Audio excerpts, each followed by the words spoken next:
Hello there, weary traveler, and welcome to the State of the Franchise Inn. Go on, take off your cloak, and come warm yourself by the fire. Grab a mead, as we regale you of tales of knights, dragons, and sorcerers of dark and light, and so much more as we discuss fantasy on this week's episode of... Fred, I don't mean to interrupt you. I can tell you're very much into what you're doing right now, but we're talking about fantasy football this week, not just fantasy. What? No, like Lord of the Rings, all that. Those are later episodes. Okay. Football. Yeah. Football. We're doing the sports this week, Fred. Oh, sports? Yeah, I'm sorry. I tricked you a little bit.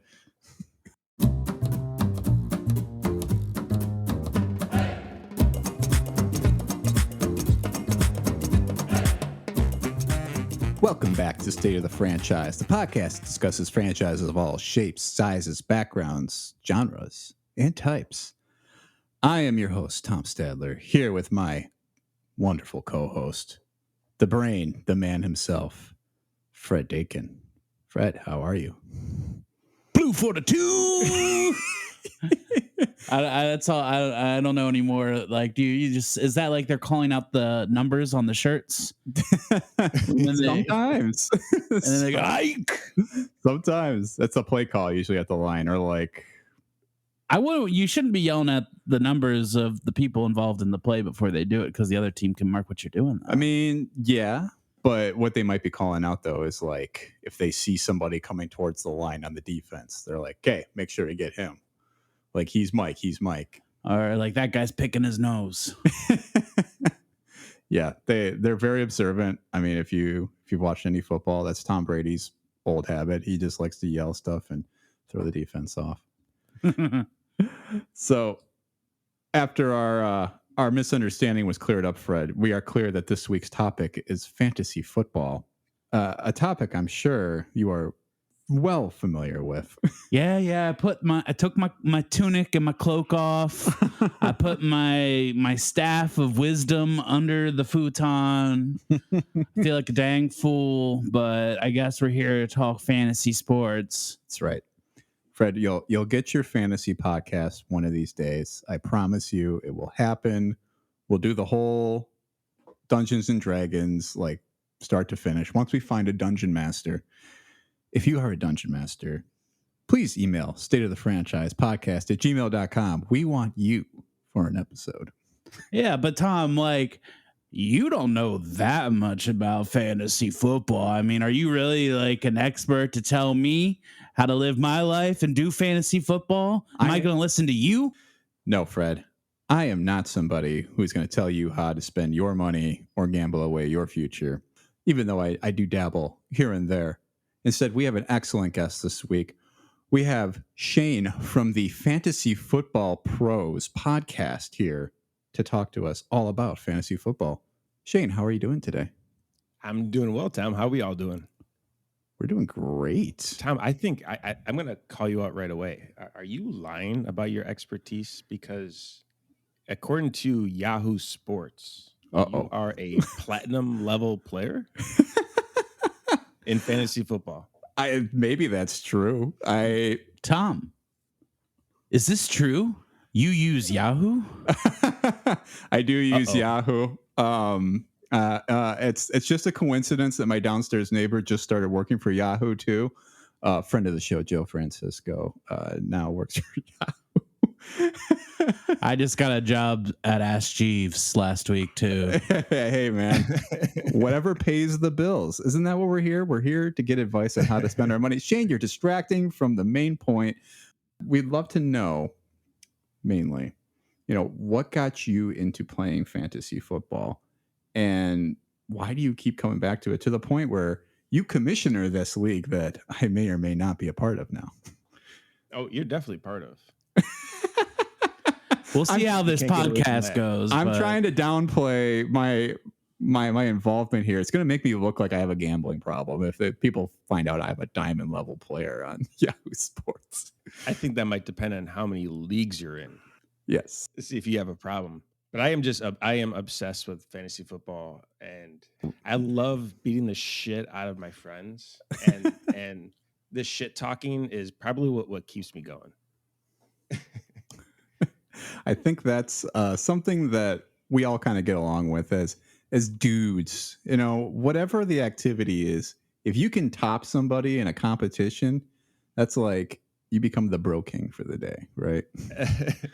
It's not just that too, but like, you like watching football, and if you're playing against your friend while football is playing, like it just kind of like brings you both together, and either you're actually hanging out with each other watching the games together, which I do not recommend if you're playing against somebody. Oh It's no, not that fun. Not that fun at all. Or if you're just like texting each other, go, "Oh, did you see that touchdown I just scored?" And all that. yeah. I should stop to just say that for anybody who's not familiar with fantasy football, if you're familiar with the sport of American football, unlike the European football that we discussed on this podcast a while back. No Ted Lasso here, folks. Although Ted Lasso was a former American football coach. Oh. So there's the tie back, Fred. You can talk a little Lasso if you like. Okay, cool. I'm just trying to fit as much L alliteration in that as I can.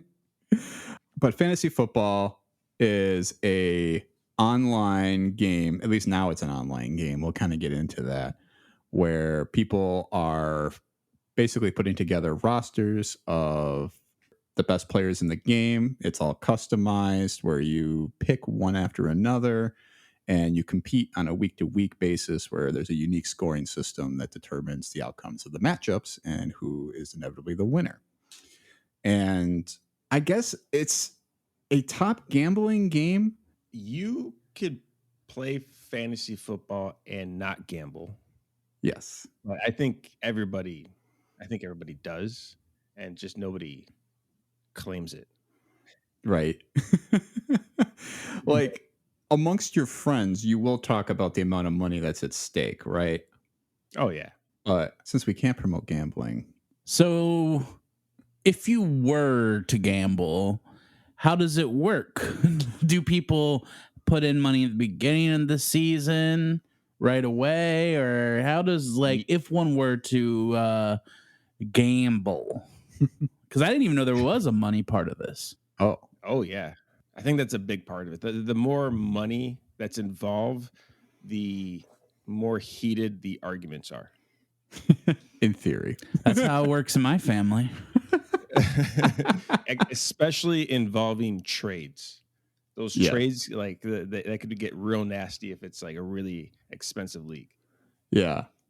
There's definitely been leagues I've heard about or read about that have like transaction fees for every trade or waiver pickup. Yeah.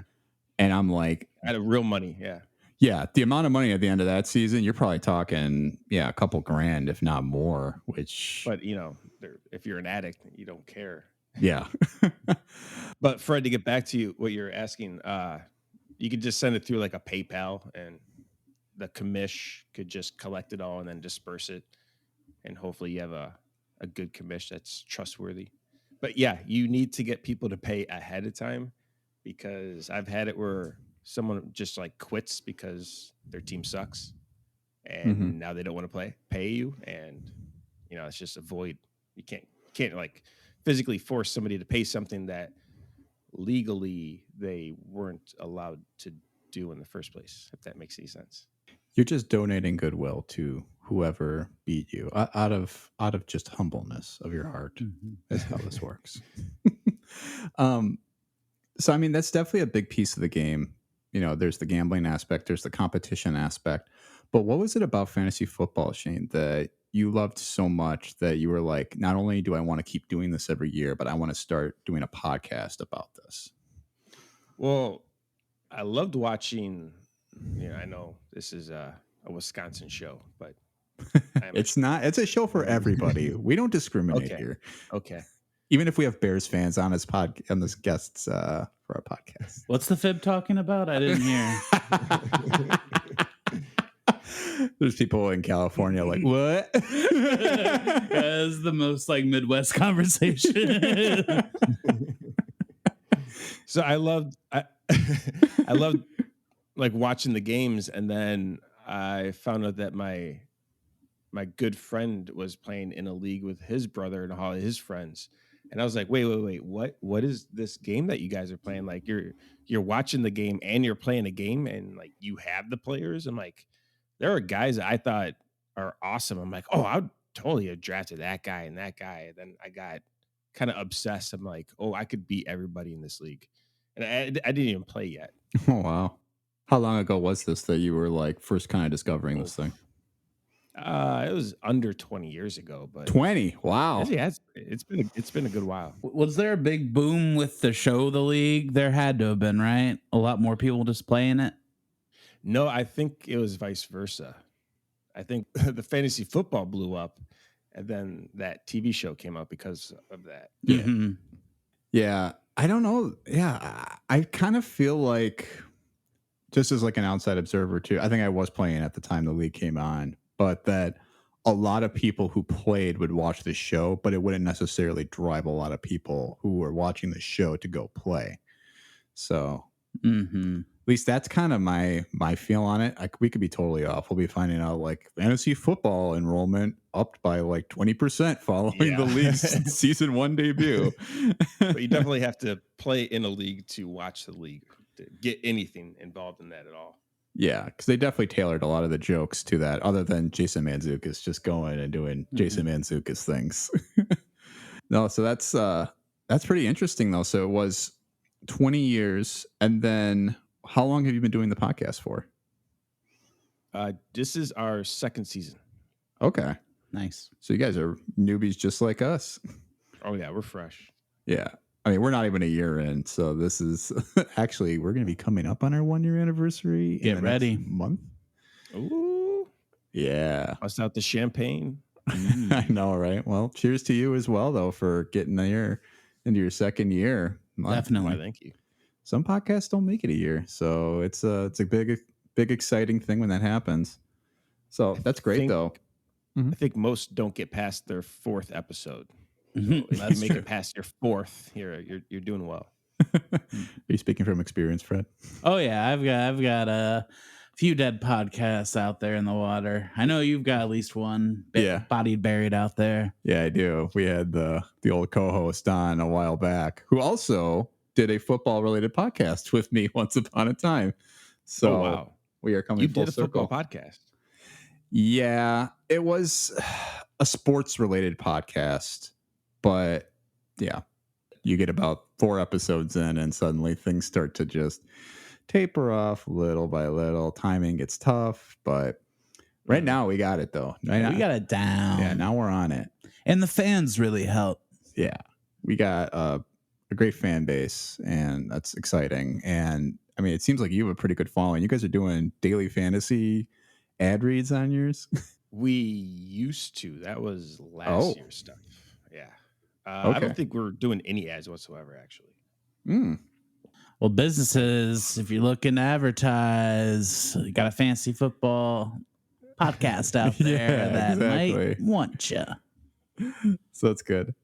But I guess to get a little bit more into the history of fantasy football beyond your own experience too, I think I kind of wanted to give an overview of how fantasy football got started, and maybe just a good understanding of what the mechanics are in the game.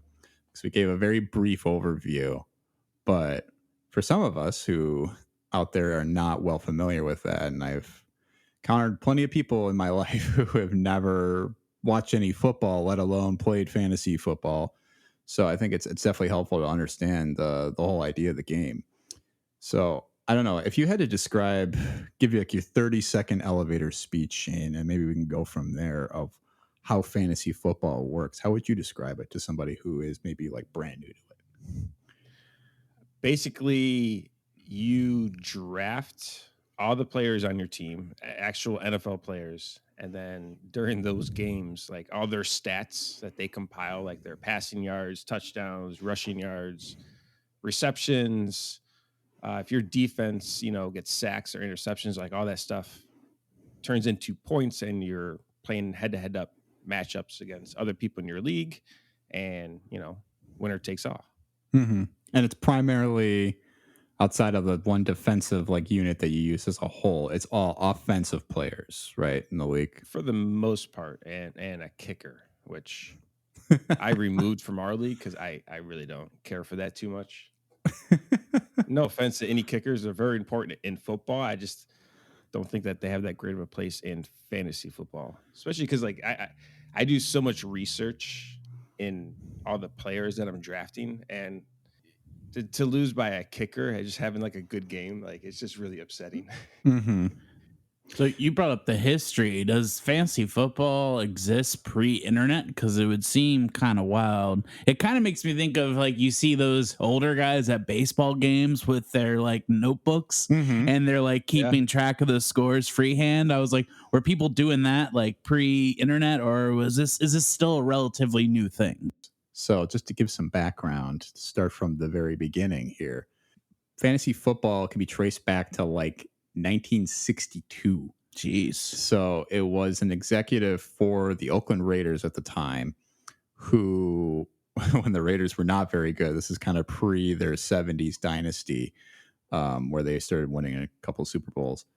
But they had this executive who was traveling across country, and he was in New York City, and he had this idea after just discussing with a couple people of what if I could build a roster of all the best players in the league, in theory. Obviously then you'd build a winner in real life, but for this idea of the game, he's like, well, I could make this a game where everybody gets a chance to grab the best players from the league. So it was then that he pitched this idea to his friends, called it the Greater Oakland Professional Pigskin Prognosticators League. Or what for short? What? Yeah. Huh? I like fantasy football. Yeah. GOPPPL. Oh, the GOPPL. Yeah, it's that one. I've heard that. Yeah. Yeah. So if you have the GOP plus the PPL, it's the GOP people is really what you I don't know if these guys were Republicans or not. They just played fantasy football. So but it did start with football over baseball.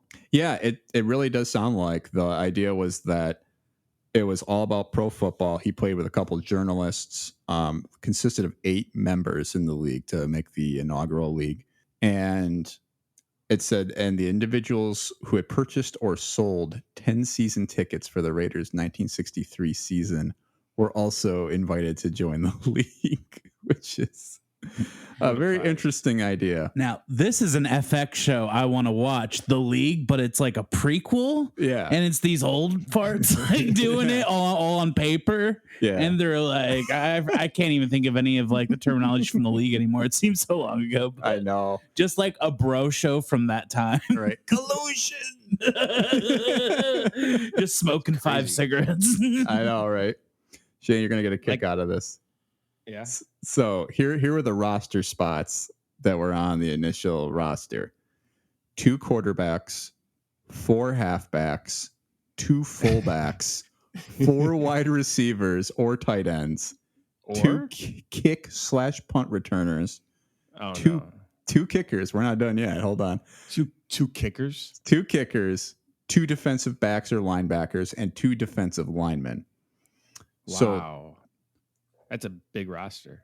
It is. So I don't think you started all of them necessarily, but that was how your roster was all consisted.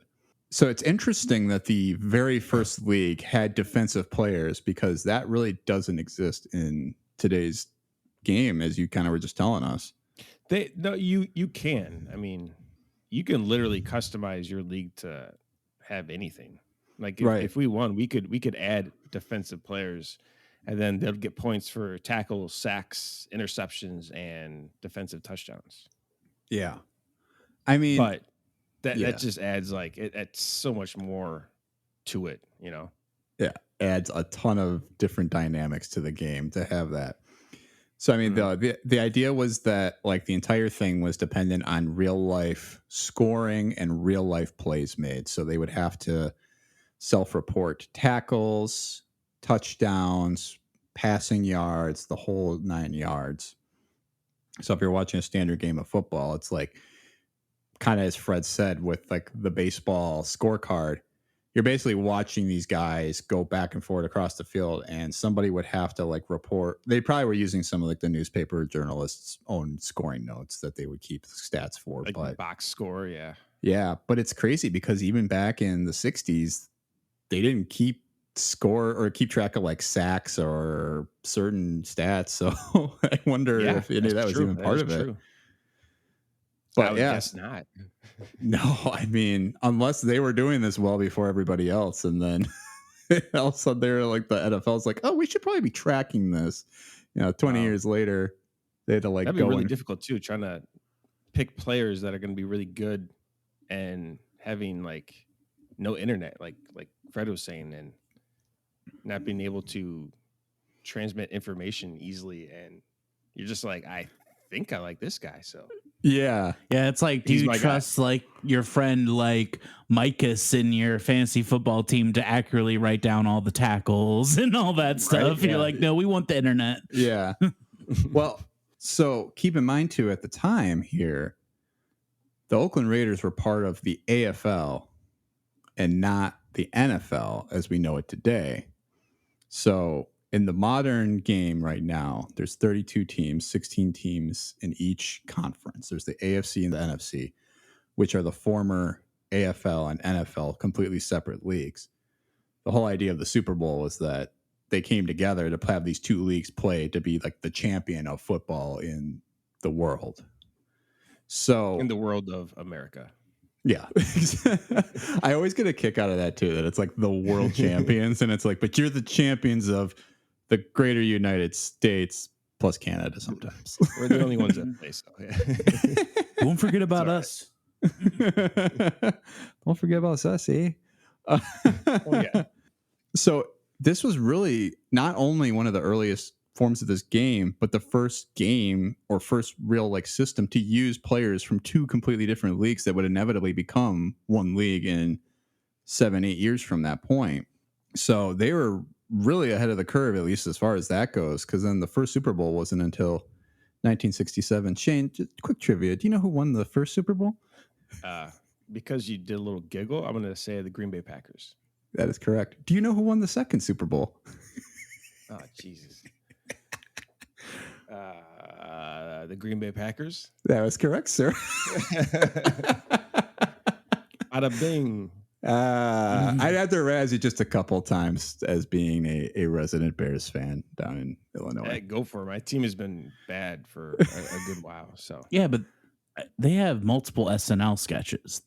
So like, I feel that's really a win. Rings. What? Who uses rings? SNL sketches on YouTube. That lasts a lifetime. You talking about like Mike Ditka, the coach? Yeah. Yeah. Have you ever gone to eat at Ditka's? Isn't there a steakhouse? I have never been there. No, it is a little pricey. Wow, but I've heard it's actually really good. Is there more than one, or is there only one in Chicago? I think it's just one in the Chicago. Okay. I would eat at Ditka's. I would give it a shot just to say I did it. It's like eating at Brett Favre's Steakhouse, but don't give him any money because you might not get it back, or it might not go to what you think it's going to. Or like a Margaritaville. But that's another episode. That is another episode. One day, Fred, we'll get wasted away. So to get us back into the history quick, though. So we had the league that they started here go on until 1969 when the original participant, so the original guy who created it, his name was Wilfred Bill Winkenbach. So he was that executive for the Raiders. And then we had one participant named Andy, Musolimas is what his name looks like. And I'm probably butchering that. He brought the game to an Oakland sports bar where the first public fantasy football league was founded. So from that point onward, the idea spread by word of mouth when patrons of other Bay Area bars visited this place, saw people playing this game and watching games on like Sundays, and decided to start their own thing. And I know this from talking with my own father that in the 80s, this became popular in the Midwest too, and it was called rotisserie. And at that time, that's where the idea or the word roto comes from. So you ever see roto in connection with fantasy football? That's what that's referring to. Is that this rotisserie is that every team plays a different team every week, unless you establish divisions. But okay. It's because you couldn't call it fantasy football in the 80s. You get your ass kicked. right, it's too connected to nerd stuff or Dungeons and Right, Dragons, like, which is satanic. Yeah, Poor fantasy, kids had to do can't Dungeons keep and up. Dragons in secret. I'm sure like anyone who wanted to do fantasy sports had to as well. Yeah, it was Nerd. Which is so funny. Now it's like almost like stereotypicalized as a broy thing. But I feel like, back in the day, anyone who did that would have been kicked in the shins or given a swirly. right. Because, then it was in 1987, the first national magazine dedicated to fantasy football called the Fantasy Football Index was developed. So just as we're exiting the very like toxic masculinity of the 80s is that when that was kind of born. And in 1997 is when CBS launched their first online fantasy football competition. And then all the networks started following suit with NFL.com eventually doing their own in 2010. So acknowledging this thing exists. But Yahoo was the first one to launch the free competition. Oh, nice. So as you're dunking on Yahoo, they are still going strong.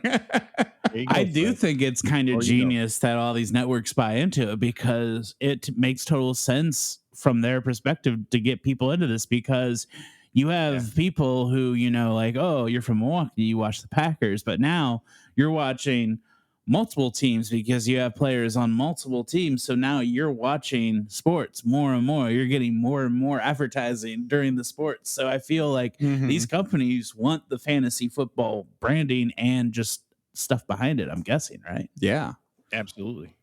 Well, and isn't that a lot of why daily fantasy kind of became such like a big, like they became a sponsor, right? Of like all these leagues. Yeah. But that was because, I mean, even if you messed up in your draft and your team is bad, you can just play daily fantasy and just draft a brand new team. So it doesn't matter how bad you did. Can you explain the daily fantasy? Is that like just like a one-off thing? So you literally would just draft a team for that week.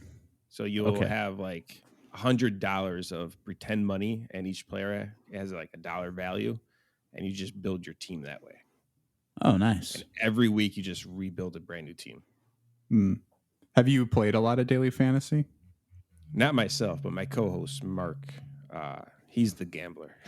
Big daily fantasy guy. Oh yeah, he loves it. He's pretty successful. Your co-host is Kenny Rogers. Yes. Gambler. Gotta know when to hold them, know when to set them. I was like, he better make it a fantasy football thing. He does look like Santa Claus. Oh, that's great. I like that. So then he really is Kenny Rogers. Don't try and pull us over on us. Maybe we'll have to have him on a future episode when we do daily fantasy. I'll focus on that or something. Or just Kenny Rogers roasters. That would be great. I'd love to talk about that franchise. If we got Kenny Rogers on. Yeah. So I guess from there, so that's kind of the history. I had way more notes on that than I thought. So hopefully that helped illuminate the audience a little bit. But I guess as we were talking about, we have daily fantasy, we have the regular fantasy football game. What are some of the things that you really love about the game itself, Shane? If you had to give even into like some of the details about, managing the rosters or, looking and watching the games and kind of like taking notes on who you're doing. And if it even gets into your process of how you guys like rank players on your podcast, like I would love to hear a little bit about that too. I literally thoroughly enjoy every aspect of fantasy football, being like listening to other podcasts, watching preseason games, listening to notes about players and the draft itself. Like I have my own playlist of music so I can just get myself in the zone and just be in my own little world to do the draft. And like that, the draft is probably the most fun like single moment in fantasy football, especially for me. I don't know if you feel the same way, Tom. I do enjoy it because I think that's when your dreams are the biggest, you know? Yes. Oh, you're And so optimistic. yeah. I mean, I would equate it to like here I'll do a couple metaphors for this.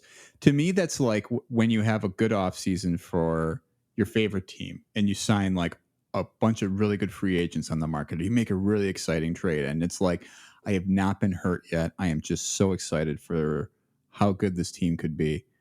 Or you see like a trailer for like a new Marvel movie and you're like, holy shit, Thor, and you got Christian Bale. It's like you see this all-star cast and you're like, this could be really good, not knowing exactly what you're gonna get, you know. And it's like I like Thor Love and Thunder. I'll just throw that out there for the record, but I know some people do. I haven't seen that yet, so okay, we'll keep no spoilers. No spoilers. You can wait. Thank you. Yeah. I want to get back to playlists. Can we get like a track or two off that playlist? I'm just curious.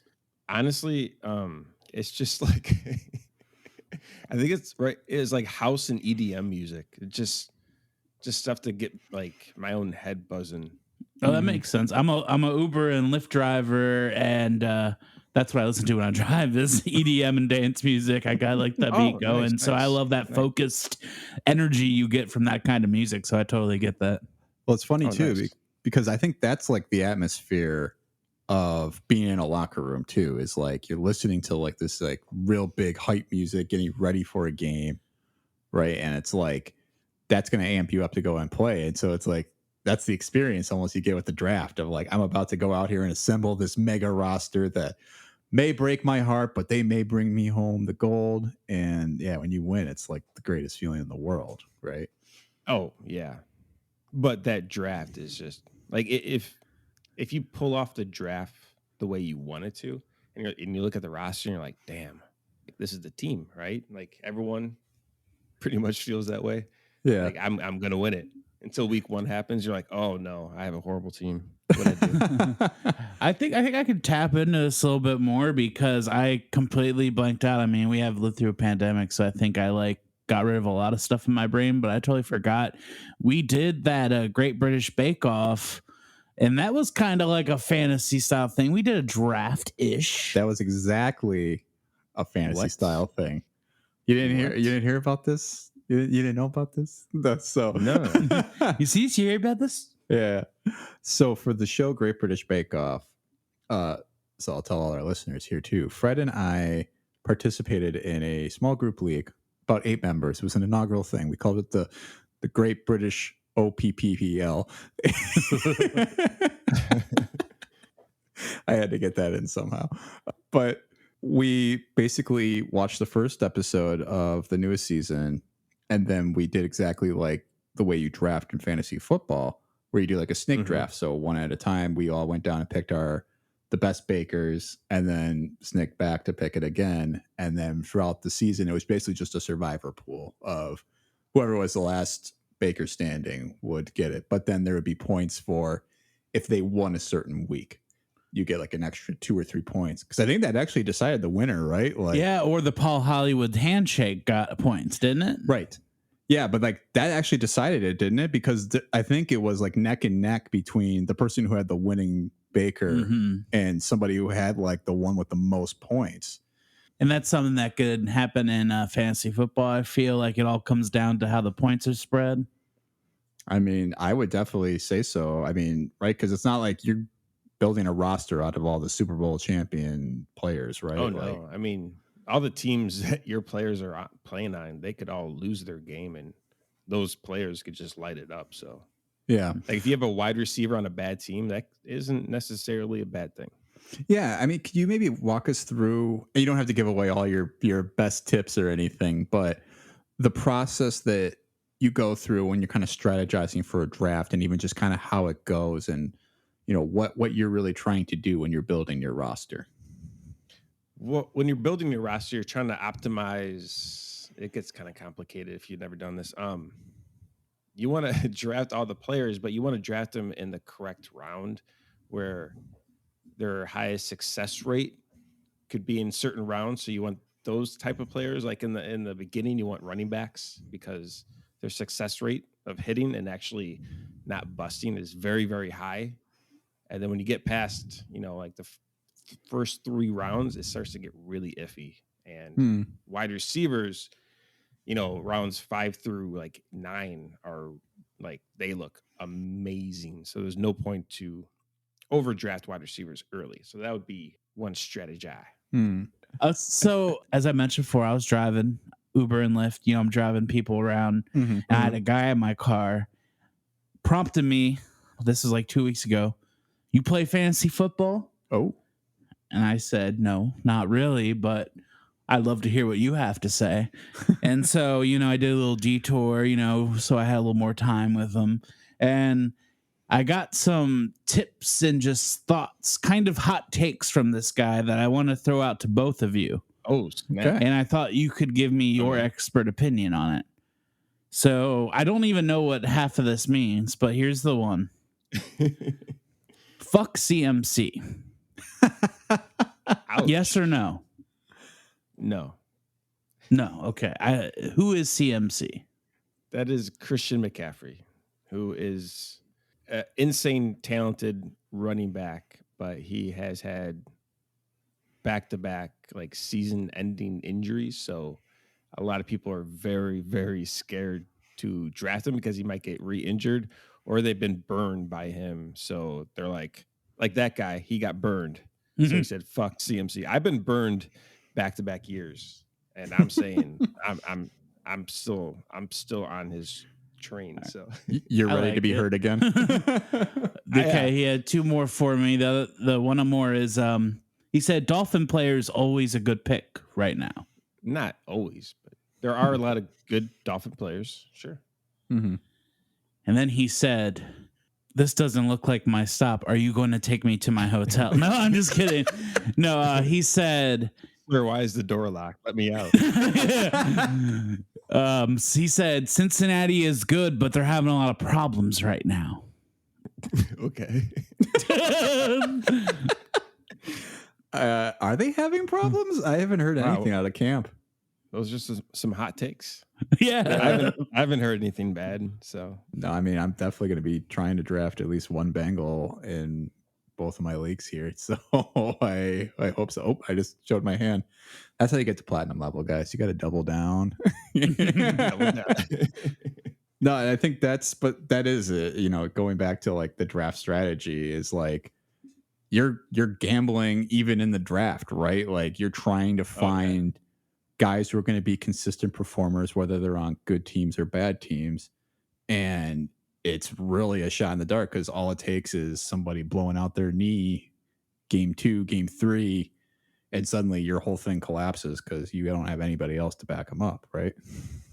Yeah, or vice versa. And you find a diamond in the rough. Yeah. Especially with like rookies because, they play in college and they could look amazing and they go in the NFL and it's just a completely different story. They can get psyched out mentally and just be a bad player. Talking about Johnny Football?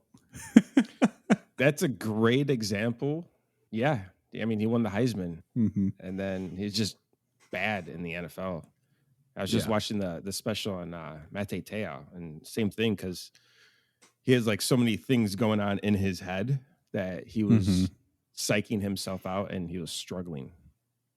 Yeah, very much so. I mean, struggling in a very bad way. Fred, do you know the story of Manti Te'o? No.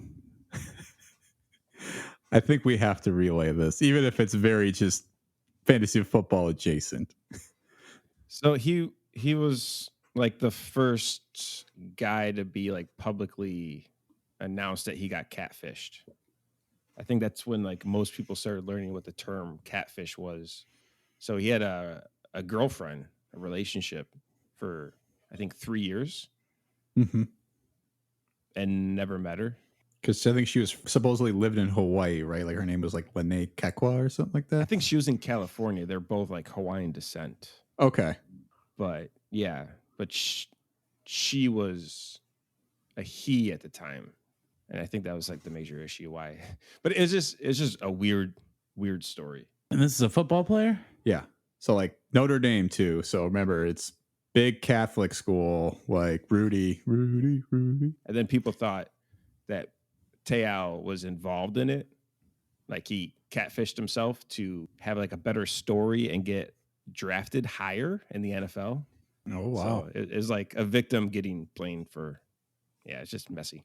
Wasn't the whole thing though that, and you'll have to correct me here, I know you just watched the documentary, that Lene Kekwa supposedly like died of cancer, or she had like a dad or mom die of cancer or something like that? So his grandma died. Okay. And then Lene faked her death. And apparently this person was acting like multiple people, like multiple family members, and called him as like the cousin or whatever, and said that she died the same day that his grandma died. So he just lost like 2 people in his life. And I don't know, it's an ugly story, to be honest. It's very ugly. And at the time, like ESPN was eating this up because they were like, and you just feel bad for him. It was embarrassing. Yeah. Well, because right, it's not like he intentionally, got into this thinking this is what this was. But here you have a high profile football player who they're like, oh, he lost his girlfriend and his grandma. And boy, he's really showing some resolve being out here today, only to find out this whole thing. I remember that all like unraveling on Twitter, but I didn't remember the whole story. So thanks for filling in the cracks there, Shane. But just these layers of like, oh yeah, by the way, this person's alive. By the way, they're not really this person. And it's like, what is going on? Did Neve weigh in on this at all? Or I think his show came out like right afterwards. Yeah. Something like that. Oh my God. But it was just wild. So this is the stuff that doesn't necessarily make its way into fantasy football. I don't know though, because like I like the idea of picturing these bros like reading this, like, so how does this go into my pick? What it goes into is team names, and I do remember a lot of people who put like Lene Kekwa's like social media account or something like that, or her Facebook page was like their team name. Oh, it's no Hagrid's dong, but a fabled Harry Potter trivia team name right there. What fantasy do you play, Fred? That D&D or?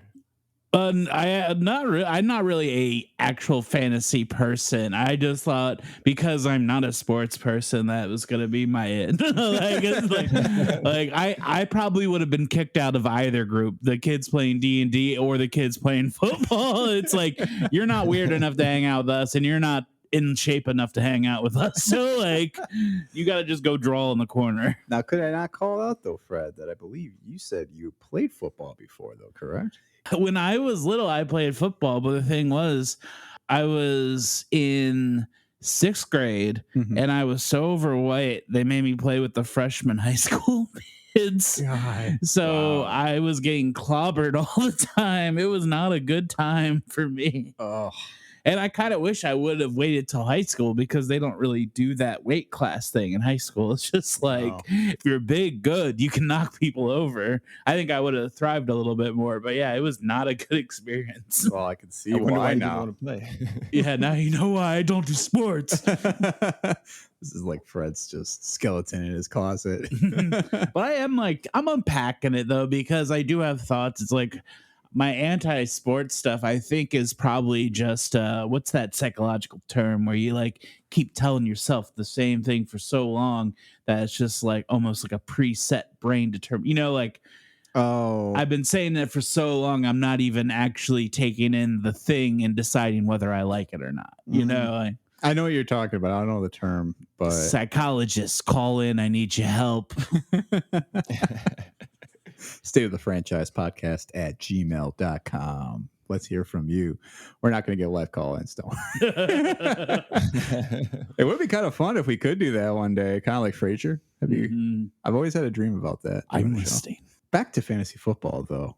So, I mean, definitely there is a type of appeal to, I think, a lot of different people, but it does kind of go to people who are very big sports fans. Like, I don't know a lot of casual sports fans that play fantasy football. But having that other element probably makes it more enjoyable, even if you don't like the sport. Yeah. It's like if you and I were watching a sports match, whether or not I wanted to, and we made a $5 wager on it, or like, oh, I'm gonna bet $1 every time someone kicks the ball this way or something. Mm-hmm. It's gonna make it fundamentally more interesting. So, oh yeah, I mean, just like you were saying earlier, like I would only watch like one team play football. Like the other games were just boring to me because I didn't care because I had no interest. But now I want to watch all the games because I want to know about all the players and everything that's going on. I mean, yeah, do you feel like that fuels the popularity of the league in general? I mean, you can make a generalization here and just kind of the league, like the TV show. No, I mean, like, I mean, yes, but also, I mean, like the NFL itself. Yeah, I think the NFL got popular because of fantasy football, and obviously, fantasy football is popular because of the NFL. And yeah, they definitely feed off each other. Because now, if you're like watching football games, you see fantasy football ads during those games, and the NFL was like fully endorsing it, and they want us all gambling and playing fantasy football. Right. Because they will obviously make money off of it themselves now with the fact that Daily Fantasy sponsors NFL football and people are spending money on these apps that the NFL's allowing Yahoo or whoever to use this stuff, you know? And you're buying more jerseys because like right now, my favorite player is Jonathan Taylor. And hey, like, I wouldn't mind having a Jonathan Taylor jersey. Former Wisconsin Badger. Oh, there you go. Wisconsin. Yeah. There you go. Yep. Yeah, proud alum. I would say, like, I just remember back in the day, in a group of people, maybe one person would have an extensive sports package, but I feel anyone who watches like football now and does fantasy football, most people have that like premium sports package now. Like I know when I like hanging out with people, they get all the games. Yeah. Oh gosh. And there are people that spend a ridiculous amount of money. I mean, I do know people who will buy like the Sunday package, they call it, where you get every single game every Sunday. I think that's now going to be available just like through your Amazon Prime subscription or something like that. I forget who actually got the final bid on that, but the idea that you could be playing fantasy football and then also have access to watch every single game and track every player, it adds to the appeal, right? And I feel like that's something that brings a lot of people together. I mean, I don't know how you feel, Shane, because I was going to just pitch this to you. I mean, do you feel like you bond with a lot more of your friends or colleagues that you play with because you have this in common? Absolutely. Like there's friends that I don't talk to that often until it's like fantasy football time. Oh yeah. Like guys in our league, I there's a lot of guys I just don't talk to. I love the guys in our league. I just don't talk to them that much, you know. Life gets away from you, and just to go back to fantasy football, just kind of, you know, unites old relationships. And the more leagues, the more friends you could have, right? Yeah. No, it's a great way to put it too. I mean, it forces you to connect. Like I'm in a league with a bunch of guys I went to middle school with. I would say I had a close relationship, I think, with most of them, you know, at some point in my life. Not as much anymore with probably a few of the guys, but we still have this league every year that brings us together, and we do try to do like an in-person draft, and it's definitely a way to kind of reconnect. It's almost like a high school reunion in a way, because we ended up all going to the same high school too. And yeah, it's just something that goes above and beyond the gambling piece. It's like this community that you kind of bring together too, as much as you are trying, as Shane very well put this, kick off the show, just trying to kick the shit out of each other in a game, in the competition. And then like there's those guys that you don't want to draft, and then you're just waiting for somebody to draft just so you can go, oh, you're an idiot. Yeah, you dunk on them a little bit. Men are weird. We just love doing this stuff. I don't know why. Women too. Mainly men. It's true.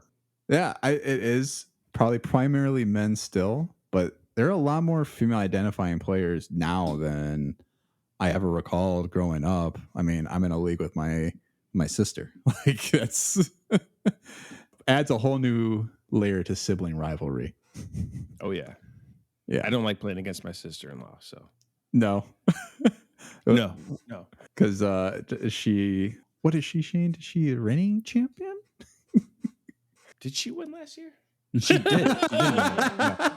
Yeah, she did. Sorry. I wasn't sure if you actually forgot or if you were doing a bit.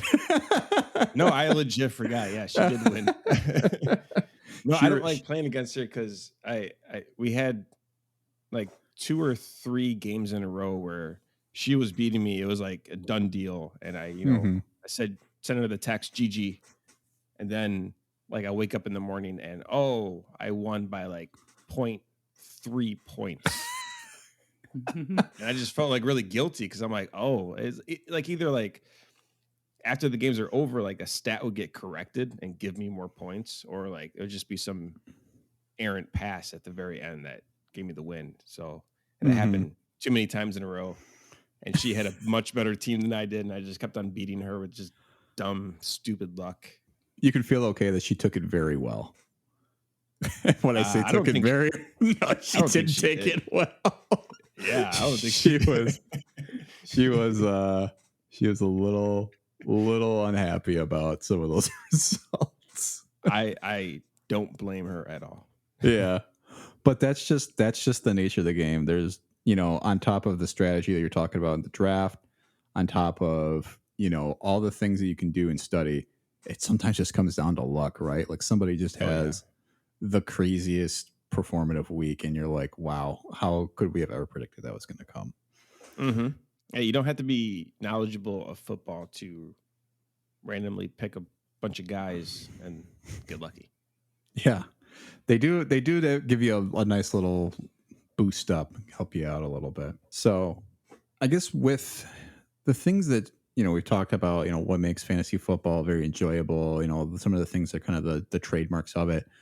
There's definitely been some things over the years. I think we talked about a little bit with the defensive players too, kind of falling off, but some people still maybe incorporate that in their teams now. What are some things that you would want to change about the game if you could, or things that you wish had been changed a while ago that maybe is only just starting now to get into it? As we enter our coulda, woulda, shoulda segment. That was my way of transitioning there. I was gonna, before you said that, I was gonna be like, Tom, is this our coulda, woulda, shoulda segment? I can always edit that like in. Some chimes go by. I've been watching SNL clips and I love the NPR. Oh, Molly Shannon and Anna guest there. That is a good one. That's right, Tom. The sweaty balls. I love them. That was a great Baldwin bit.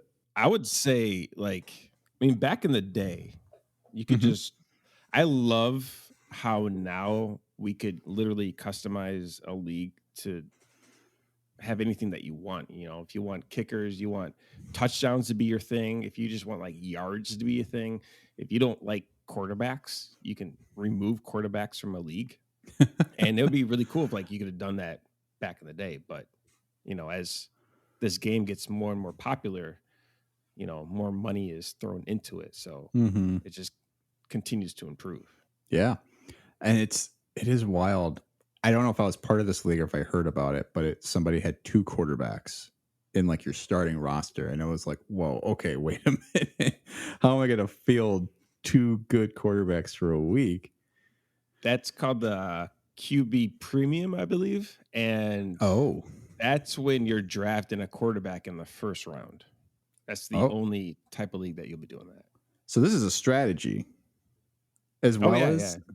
Okay. You draft the quarterback in the first round if it's one of the top guys, and then it's like you in that kind of league you kind of get screwed if you don't have a really, really good QB your first one. So I'm rambling. I could talk about football all day. That's what we're here for. We're here to talk football and football related topics. I don't know. That's definitely something that it does feel like a rather recent change though, right? Like it had been last 10 years where you could start really just editing these lineups to be whatever you want them to be from whatever they provided a standard format for, right? Yeah.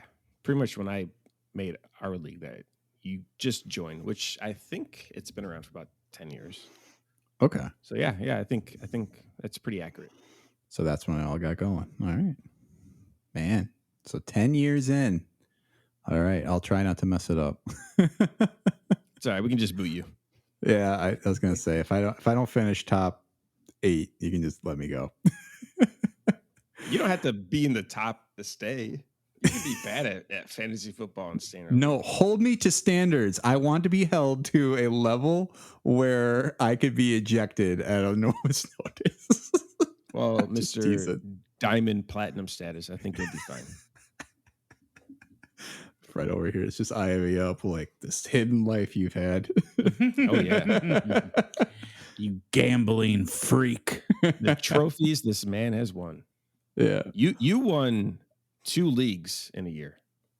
I did. That was the pandemic year, and that was a good year for you, apparently. Yeah, it really put a cherry on the top of an otherwise very shitty year. Yeah, Tom really thrived during COVID for some reason. I don't know. I lived my best life online, and that was just I peaked, and now I'm just doing a podcast. But yeah, I think that's definitely a good thing that has gotten introduced. It'd be interesting to see where they would go with it in the future. Of like, I don't even know how you would develop a roster even more, other than offering like different types of flexes. But they kind of do that already, right? Oh yeah, you can have running back, wide receiver, tight end, all 3. You can have a quarterback in there. Yeah, it's just sort of like your wild card spot, right? Yeah, flex spot. But I mean, if you want to make it like different, you can just add more players to your league, and that just literally completely changes everything. If you go from like a 10-team league to a 12-team league, it's like what you're saying, like a 16-team league, like your rosters look completely different. Yeah, and it's definitely it adds a new challenge. It adds a new strategy to the game when you do have to adapt to a new roster. Like, I don't know how I'm going to do this without a kicker, even though the kicker is usually the last player you draft in a typical fantasy draft. Yeah, you'll be fine. You won't even like think about it. You'd be like, oh no, I got to draft a kicker, and you're like, oh, there is none. No, I'm glad I get to skip that this year. So yeah, Fred, what is something that you would want to change that maybe would even make you really get into the idea of fantasy football? I think I would be interested. It'd be more the social aspect of someone willing to like let me into their home, like into their house, and like let me be a part of their draft, and like let me use their bathroom. Like, it's not even about whether or would I not play. It's like someone's got to handle me with kid gloves and tell me how. And if I get frustrated, if I get a little bit of a temper, you're just gonna have to deal with it. I get frustrated when I learn new things. Yeah, but it'll be worth it. I'm sure. I'll talk smack. I was more thinking like, I wish it kind of makes sense. Like I said before, I see how this is a big money maker. So there's a lot of ease into the accessibility of fantasy football. I wish there was just some of that accessibility to other things to do fantasy for. Like, I would love a fantasy box office game, which I know people do, but it's like, I think it's like those dudes in the 60s. You kind of are doing your own math and stuff. There isn't like a cool app where you could like pick like, and guess like the top box office, how much they gross. That's the like nerdy math stuff I'm kind of into. Right. Or like how he did the cooking thing. I love watching not Chop Junior, but like Top Chef Junior or whatever. Yeah. And I'd love to do something like we did with the British Baking Show. Like, pick like just something other than like sports. But also, I think I would get into like a hockey or a baseball fantasy thing, just because I enjoy watching those sports more. Oh, okay. And it's, I don't know if you've ever played fantasy baseball. Have you, Shane? No, but I heard that you pretty much have to update your roster like every day, and that seemed like too much work. So I did play in a fantasy baseball league like years and years ago, and there's 2 formats. You either do it daily, like you're just saying, and it wears on you because you're just like, oh my gosh, you have to check it every single day, make sure I got guys starting and sitting or whatever. But then somebody did come up with the idea of doing a weekly fantasy baseball, which I loved a lot more. Like, look at their matchups for the coming week, set your roster, hope for the best, and maybe you'll you'll get lucky because somebody's going to have a good week and you're just kind of gambling on a hot streak for somebody. What would be an interesting idea, now that I'm kind of thinking about this, so what if there was like a version of fantasy football where it's like you draft one lineup every single spot, you have no bench players, and you try and gamble for the year of like, I'm going to set this roster, they're going to be my roster every single week, and I can't touch it. And then you're just letting it go. They have a thing that is very similar. Oh, it's called best ball. Oh, do tell. So that is, you draft your team, which does include the roster. Okay. And you draft everybody, and whoever scores the most points on your team is the one that is going to be the starter and gives you the points. So you don't have to touch your roster after the draft. You're done. There's no trades. You don't pick up anybody from free agency. If a guy gets hurt, he's out. But people like the tinkering, though. That's part of the whole thing. It's like going into your shop and messing around with your projects, right? Looking at your waiver wire, looking at potential trades. I think people like that aspect, right? I do, yeah. I'm the guy that like I think most guys, after we draft our team, like we look at our phone app and just stare at our team.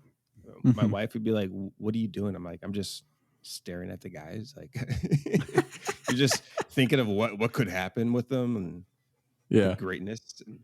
Yeah, I get the beginning draft part being the most exciting because it is, like you said, the opportunities and the potential are almost endless. Yeah.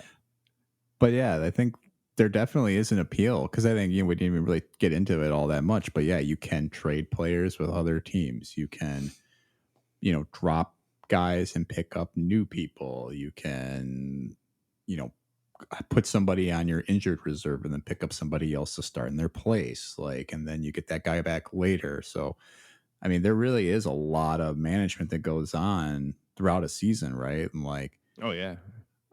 Yeah, I think that's why maybe the idea of kind of being a set it and forget it would be exciting, but also drive you crazy because what if half your team gets hurt and it's like, well, I'm screwed. But I think people that play in those leagues, they draft multiple teams and they try different combinations and they're trying to win. I think it's like $1 million prize.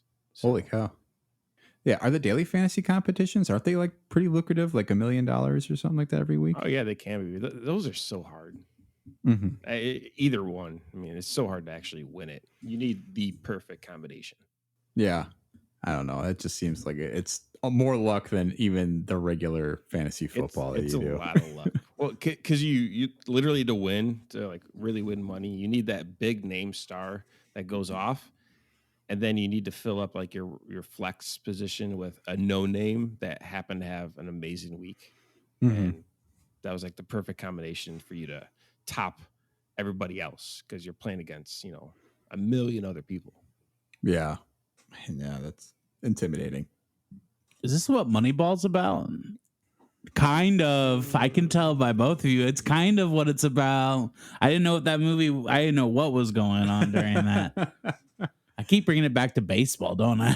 You do. America's pastime. I love baseball, but okay, yeah, sure. If you get really in depth into fantasy football and you start looking at stats and why someone's gonna be really good this year compared to last year, based off stats, then yes, fantasy football is exactly like Moneyball. Yeah, cool. I think even to piggyback off that, the way I'm thinking about it, Shane, the way you just put it. You are looking almost at stats too that a normal team might not necessarily consider, because it's like a running back that catches passes. Sure, it's good for an offense. It's good to have that versatility, but in fantasy football, that player's a god. That guy gets you points and points, especially if you are in a points per reception league, more known as PPR. But that is exactly like what Moneyball is. I want a guy who can do something exceptionally well that's a big value add to my team. So, yeah, I think I agree. That's a good point. Good job, Fred. Thank you. I think think he was talking to you, but I'll take it. No, I mean, this is all one big wide conversation. Like it. Yeah, I do like the idea though of PPR. If I could even add one more, like coulda, woulda, shoulda, as like that has been such an awesome switch up too. I think in the past 10 to 15 years, right? Different from like a standard league where it was just like, I mean, this even goes in the history, but that rotisserie league that my dad played in was all touchdowns and points only counted in your points of your score. So like there was no catches, there was no rushing yards or anything. It was just touchdowns only. That's how you score. Touchdown only league, Miserable. It's miserable. Yeah, because it doesn't matter how awesome your player actually played in real life. Because if you didn't get the touchdown, it doesn't matter. Yeah. So when you get some scrub that vultures those touchdowns at the end, and that's the guy that like does really well, and you're like, come on, like the third string running back. Yeah, like a James Conner on the Cardinals last year, right? Like there you go. Yeah. Yeah. Well, he actually did well in real fantasy football too.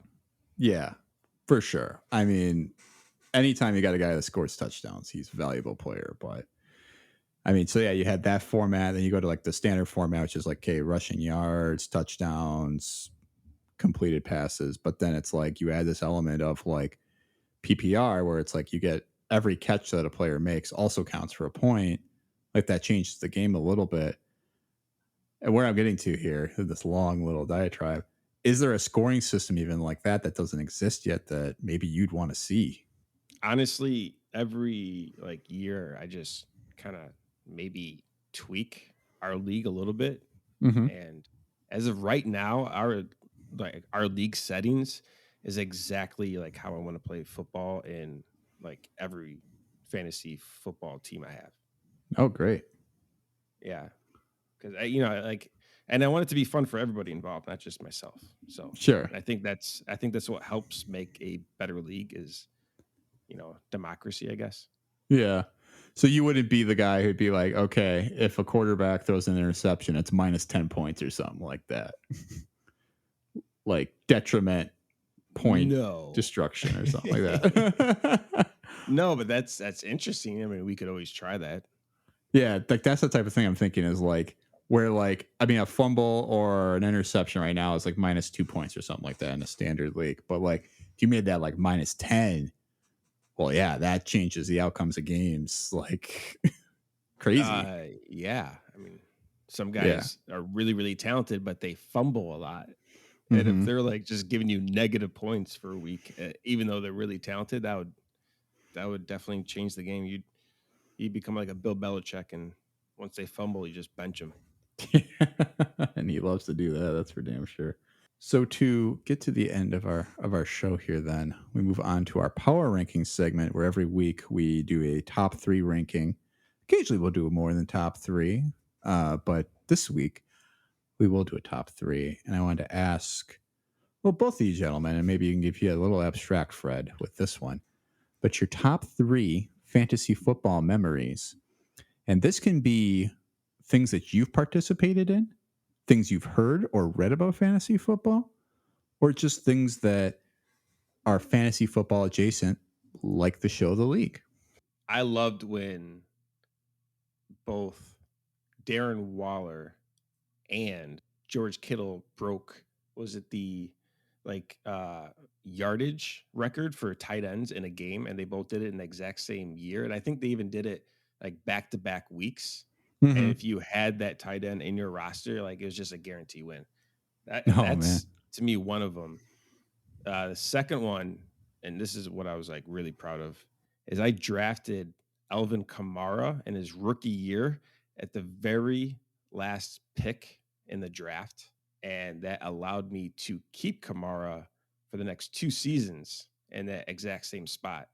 And led to, which goes to my number 1, which led to me winning back-to-back seasons. Wow. 3 in a row? 3-peat? Yeah. But, I had Alvin Kamara in the last round of the draft, so. Who has been, pretty great until this year where he decided to get into a fight outside of a club in Vegas. Yeah, but he might not even be getting in trouble for that. and Really? he could be a huge, yeah. Oh, His wow. lawyer keeps pushing it back, and as of right now, I think he'll be playing a full month until he has his court hearing, which is not Oh, wow. even a court date, really. You know, it's not like a trial. So he Dang. might be able to get that pushed back till In that the case, season's over. maybe I'll be drafting him. I don't know. We'll see. Oh, good stuff though, man. I mean, Tom, definitely. you can find all these tips on my show.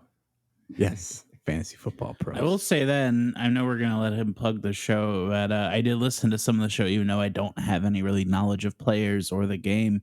And I got to say, if you are interested in checking out or participating in fantasy football, Shade's podcast is a great place to start because the way it's broken down to episodes, it's very user friendly for getting tips about players and people's opinions. Because I think what I listened to the top running backs, and it was both of you guys giving opinions about who you thought were best. So you had two different people giving two different versions of what they thought were the best running backs, and I think it's a great resource. So I just wanted to get that in before we wrap up.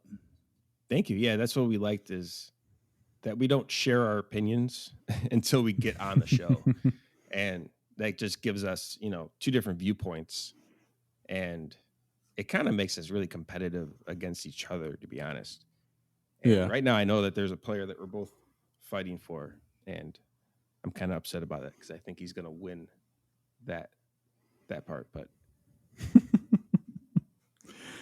I can't wait to see how it plays out. We'll have to listen, figure out who ends up getting them, and if it really does help the season. Watch, it's gonna be somebody else completely. I totally lost my train of thought. But going to what you're saying, Fred, is that we are user friendly because we also, new user friendly. We do have a segment for fantasy football for dummies. So if you've never ever played fantasy football, you can watch these episodes, and we try to speak in a way that like anyone could really follow and learn fantasy football. And if you like it, then it's great.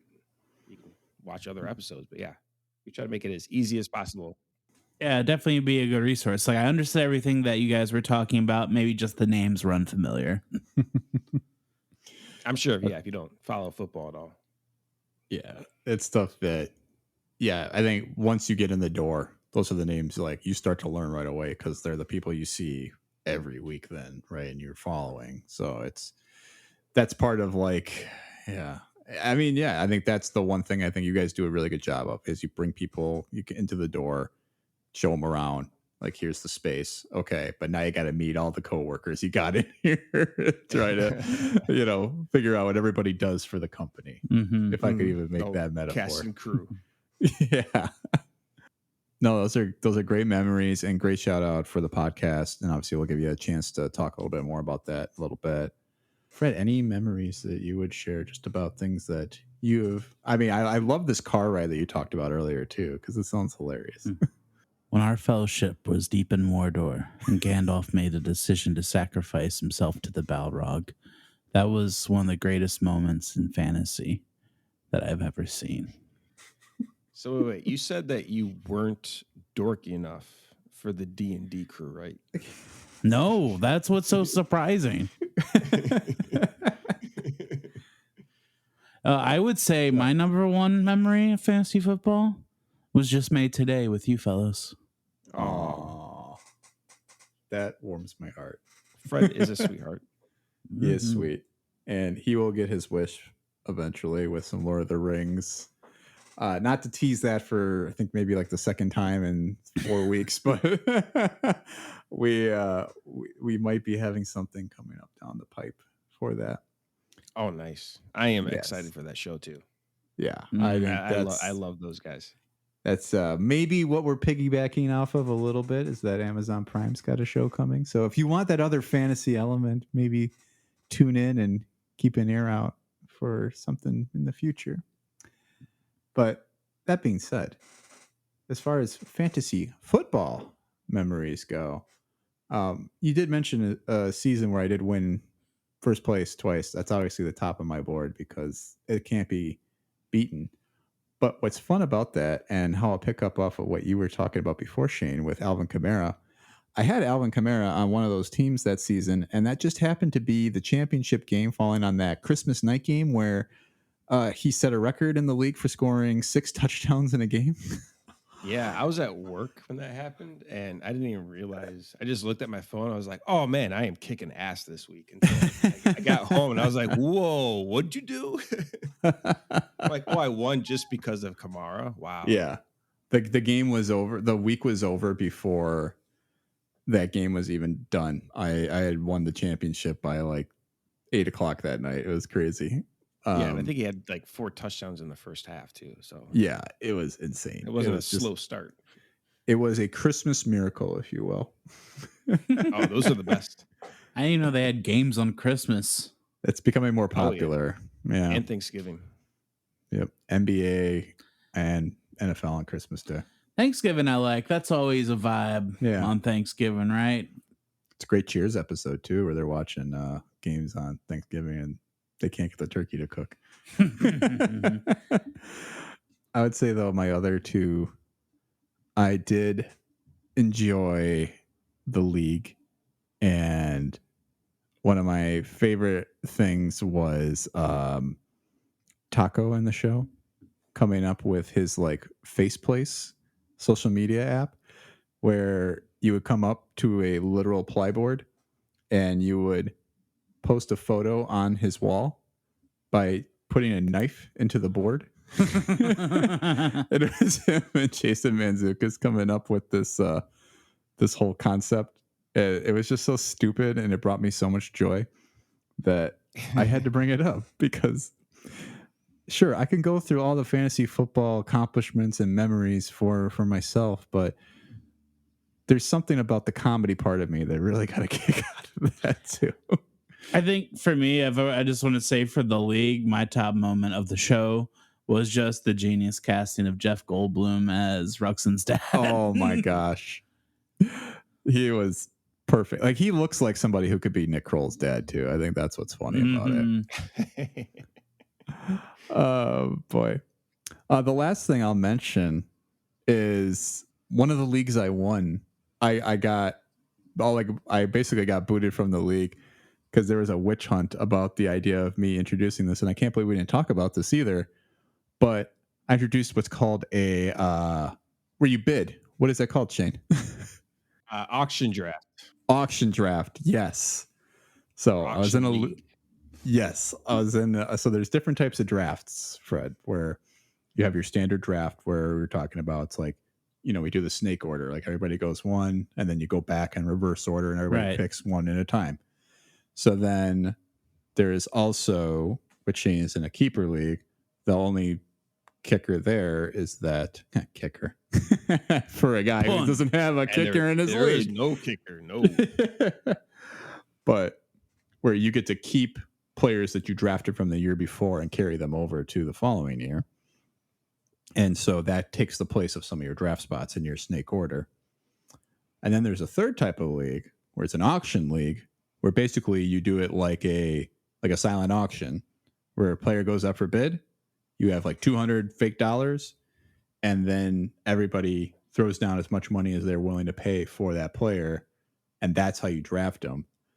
And so I won that league, but people were so upset with how the auction draft went. I tried to explain it as best. I'm like, guys, I think this is going to be great. It's going to be a lot of fun. And they're like, this is so stupid. I spent $150 on Travis Kelce and now I have nothing. Why'd you do that? Well, you didn't need to do that. I told you need all that money. That's all you get. You can't buy back in.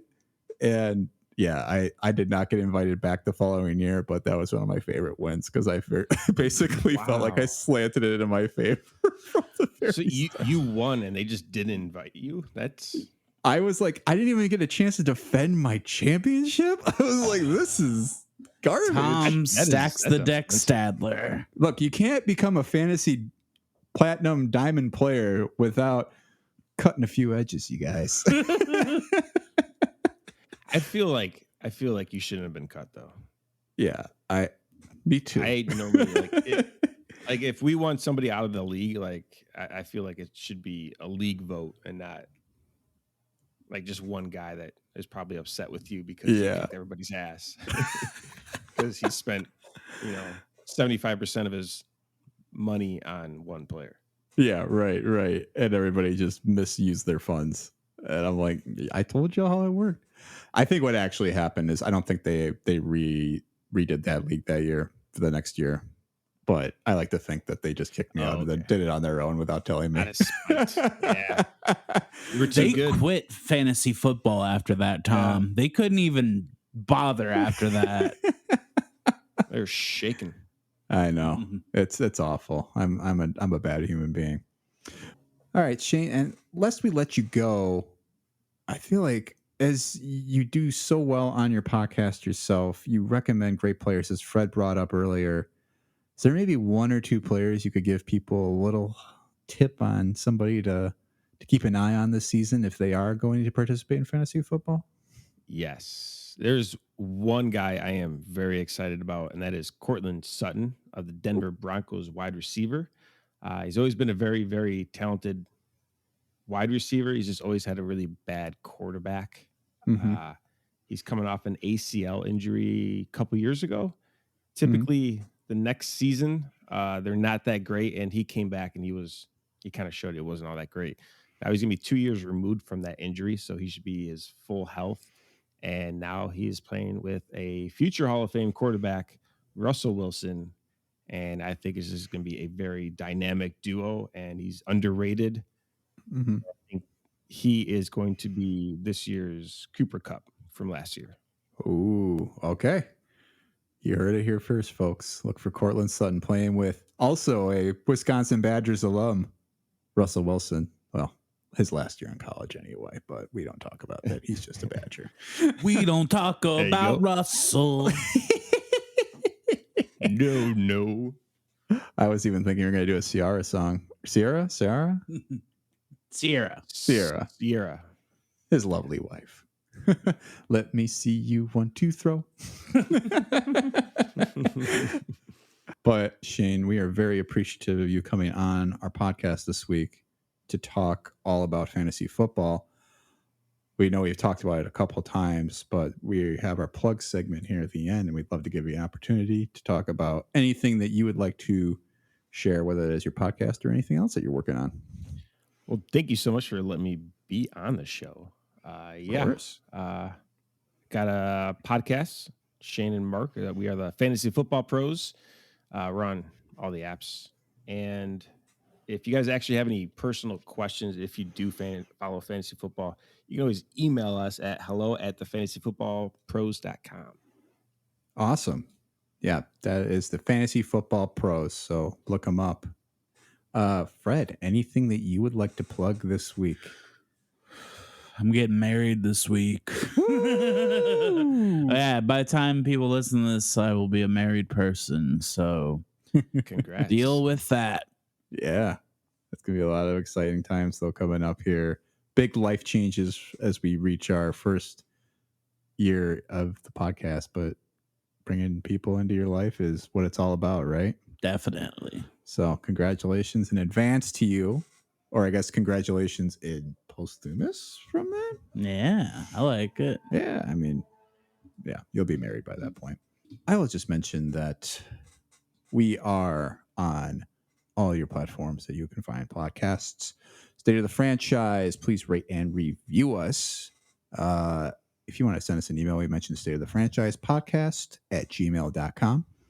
We also have our Buy Me a Coffee, which you can donate once or get a repeat subscription to. It's buymeacoffee.com/SOTF. Any nominal amount is accepted. Do not feel obligated to. Your listenership is the most we could ever ask for. And thank you all for listening to this week's episode of State of the Franchise. And stay tuned for next time. We'll be discussing the very derivative podcast episode on Macho Man Randy Savage. We'll see you then.